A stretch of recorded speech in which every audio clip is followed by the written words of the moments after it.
ಬಿಹಾರದಲ್ಲಿ ರಾಜಕೀಯ ಬಿರುಗಾಳಿ. ಸಿಎಂ ಹುದ್ದೆ ತೊರೆದ ರಾಜ್ಯಸಭೆಗೆ ಪ್ರವೇಶ ಖಚಿತಪಡಿಸಿದ ನಿತೀಶ್ ಕುಮಾರ್. ನಿತೀಶ್ ನಿರ್ಗಮನ ಬಳಿಕ ಮುಖ್ಯಮಂತ್ರಿ ಹೊಂದುವ ತವಕದಲ್ಲಿ ಬಿಜೆಪಿ.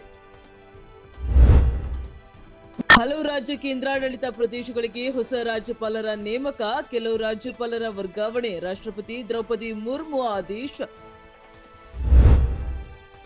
ಇರಾನ್ ಯುದ್ಧ ನೌಕೆಯ ಮೇಲೆ ಅಮೆರಿಕ ದಾಳಿ. ಭಾರತ ಸರ್ಕಾರದ ಮೌನ ಪ್ರಶ್ನಿಸಿದ ಕಾಂಗ್ರೆಸ್ ನಾಯಕ. ಹಿಂದೆಂದೂ ಭಾರತ ಸರ್ಕಾರ ಇಷ್ಟು ಪುಕ್ಕಲಾಗಿರಲಿಲ್ಲ ಎಂದ ಜಯರಾಮ್ ರಮೇಶ್. ಇರಾನ್ ಮೇಲೆ ಅಮೆರಿಕ ಇಸ್ರೇಲ್ ಯುದ್ಧ. ಅಯತೊಲ್ಲಾ ಖಮೇನಿ ಹತ್ಯೆಗೆ ಭಾರತ ಸಂತಾಪ. ಇರಾನ್ ರಾಯಭಾರಿಯನ್ನ ಭೇಟಿಯಾದ ವಿಕ್ರಮ್ ಮಿಶ್ರಾ.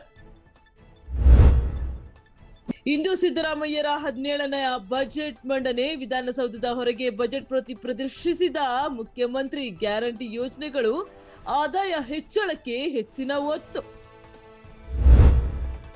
2022ರಲ್ಲಿ ಮಂಗಳೂರಿನಲ್ಲಿ ನಡೆದ ಹರೀಶ್ ಸಾಲ್ಯನ್ ಕೊಲೆ ಪ್ರಕರಣ. ಅಪರಾಧಿಗೆ ಜೀವಾವಧಿ ಶಿಕ್ಷೆ ವಿಧಿಸಿದ ಮಂಗಳೂರು ನ್ಯಾಯಾಲಯ. ಇರಾನ್ನೊಂದಿಗಿನ ಯುದ್ಧ, ಇಸ್ರೇಲಿಗೆ ಭಾರಿ ಆರ್ಥಿಕ ನಷ್ಟ. ವಾರಕ್ಕೆ $3 ಬಿಲಿಯನ್ ಆರ್ಥಿಕ ನಷ್ಟದ ಎಚ್ಚರಿಕೆ ನೀಡಿದ ಇಸ್ರೇಲಿ ಹಣಕಾಸು ಸಚಿವಾಲಯ. ಕಳೆದ 72 ಗಂಟೆಗಳಲ್ಲಿ ಇರಾನ್ನ 200 ನೆಲೆಗಳ ಮೇಲೆ ದಾಳಿ. ಹಲವು ಸೈನಿಕ ಮೂಲಸೌಕರ್ಯಗಳು, ಕ್ಷಿಪಣಿ ಸಂಬಂಧಿತ ನೆಲೆಗಳು ನಾಶ. ಅಮೆರಿಕ ಸೆಂಟ್ರಲ್ ಕಮಾಂಡ್ ಮಾಹಿತಿ.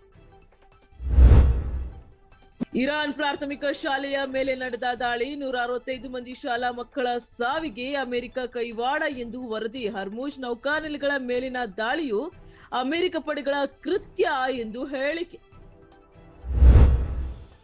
T20 ವಿಶ್ವಕಪ್ ಕ್ರಿಕೆಟ್ ಟೂರ್ನಿ. ಇಂಗ್ಲೆಂಡ್ ವಿರುದ್ಧ ಭಾರತಕ್ಕೆ ರೋಚಕ ಜಯ. ಆಂಗ್ಲರ ಮಣಿಸಿದ ಭಾರತ ಫೈನಲ್ಸ್ಗೆ ಲಗ್ಗೆ.